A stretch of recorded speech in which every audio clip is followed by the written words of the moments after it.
بسم اللہ الرحمن الرحیم۔ السلام علیکم ورحمۃ اللہ وبرکاتہ۔ آج کا ہمارا ٹاپک ابتدائی غزوات۔ چند یہودیوں نے آپ صلی اللہ علیہ وآلہ وسلم سے سوال پوچھا، آپ یہ بتائیں اس وقت لوگ کہاں ہوں گے جب قیامت کے دن زمین اور آسمان کی شکلیں تبدیل ہو جائیں گی؟ اس پر حضرت صلی اللہ علیہ وآلہ وسلم نے جواب دیا، اس وقت لوگ پل صراط کے قریب اندھیرے میں ہوں گے۔ اس طرح ایک مرتبہ یہودیوں نے حضور صلی اللہ علیہ وآلہ وسلم سے بادلوں کی گرج اور کڑک کے بارے میں پوچھا۔ جواب میں آپ صلی اللہ علیہ وسلم نے ارشاد فرمایا، یہ اس فرشتے کی آواز ہے جو بادلوں کا نگران ہے، اس کے ہاتھ میں آگ کا ایک کوڑا ہے، اسے وہ بادلوں کو ہانکتا ہوا اس طرح لے جاتا ہے جہاں پہنچنے کے لیے اللہ تعالیٰ کا حکم ہوتا ہے۔ ان یہودیوں ہی میں سے ایک گروہ منافقین کا تھا۔ یہ بات ذرا وضاحت سے سمجھ لیں آپ لوگ۔ مدینہ منورہ میں جب اسلام کو عروج حاصل ہوا تھا، یہودیوں کا اقتدار ختم ہو گیا۔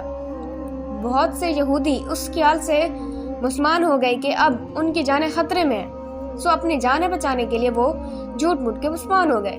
اب اگرچہ کہنے کو تو وہ مسلمان تھے، لیکن ان کی ہمدردیاں اور محبتیں اب بھی یہودیوں کے ساتھ تھی۔ ظاہر میں وہ مسلمان تھے، اندر سے وہی یہودی تھے۔ ان لوگوں کو اللہ اور اس کے رسول نے منافق قرار دیا۔ ان کی تعداد 300 کے قریب تھی۔ انہی منافقوں میں عبداللہ ابن ابی بھی تھا۔ یہ منافقوں کا سردار تھا۔ یہ منافقین ہمیشہ اس طاق میں رہتے تھے کہ کب اور کس طرح مسلمانوں کو نقصان پہنچا سکیں۔ مسلمانوں کو پریشان کرنے اور نقصان پہنچانے کا کوئی موقع یہ ہاتھ سے جانے نہیں دیتے تھے، جیسے کہ آئندہ چل کر آپ پڑھیں گے۔ ہجرت کے پہلے سال حضرت عائشہ رضی اللہ عنہا کی رخصتی ہوئی، یعنی وہ نبی کریم صلی اللہ علیہ وآلہ وسلم کے گھر آ گئی۔ بعض روایات کے مطابق رخصتی ہجرت کے دوسرے سال ہوئی۔ آپ صلی اللہ علیہ وآلہ وسلم کو جب نبوت عطا کی گئی تھی تو اس وقت جنگ کے بغیر تبلیغ کا حکم ہوا تھا۔ اللہ تعالیٰ نے فرمایا تھا کہ ان کافروں سے الجھے مت، بلکہ دامن بچائے رکھیے اور صبر کیجیے۔ یہ حکم مکہ کی زندگی تک رہا۔ پھر ہجرت کے بعد اس طرح جنگ کرنے کی اجازت ملی کہ اگر مشرک جنگ کی ابتدا کریں تو مسلمان ان سے دفاعی جنگ کر سکتے ہیں، البتہ حرام قابل احترام مہینوں میں جنگ نہ کریں، یعنی رجب، ذوالقعدہ، ذوالحجہ اور محرم میں۔ کچھ مدت بعد جنگ کی عام اجازت ہو گئی، یعنی کافروں کے حملہ نہ کرنے کی صورت میں بھی مسلمان ان سے اقدامی جنگ کریں اور کسی بھی مہینے میں جنگ کر سکتے ہیں۔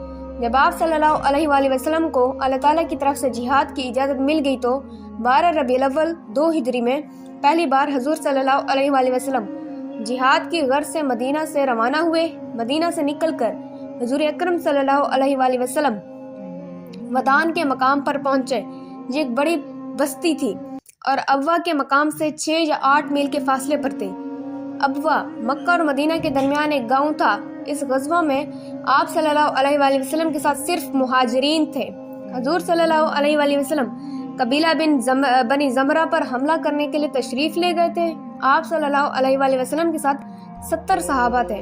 بنی زمرہ کے سردار نے جنگ کے بغیر صلح کر لی۔ صلح کا معاہدہ لکھا گیا اور آپ صلی اللہ علیہ وسلم واپس تشریف لے آئے۔ اس طرح یہ حضور اکرم صلی اللہ علیہ وآلہ وسلم کا پہلا غزوہ تھا۔ اس کو غزوہ بنی زمرہ کہا جاتا ہے۔ اس غزوہ میں مسلمانوں کا جھنڈا سفید تھا اور یہ حضرت حمزہ رضی اللہ عنہ کے ہاتھ میں دیا گیا تھا۔ صلح کے معاہدے میں طے پایا تھا کہ یہ لوگ مسلمانوں کے مقابلے پر نہیں آئیں گے اور اللہ کے رسول صلی اللہ علیہ وآلہ وسلم انہیں جب بھی بلائیں گے انہیں مدد کے لیے آنا ہوگا۔ اس غزوے میں مسلمانوں کو 15 دن لگے۔ اس کے بعد غزوہ بوات ہوا۔ اس میں اسلامی لشکر میں 200 مہاجرین تھے۔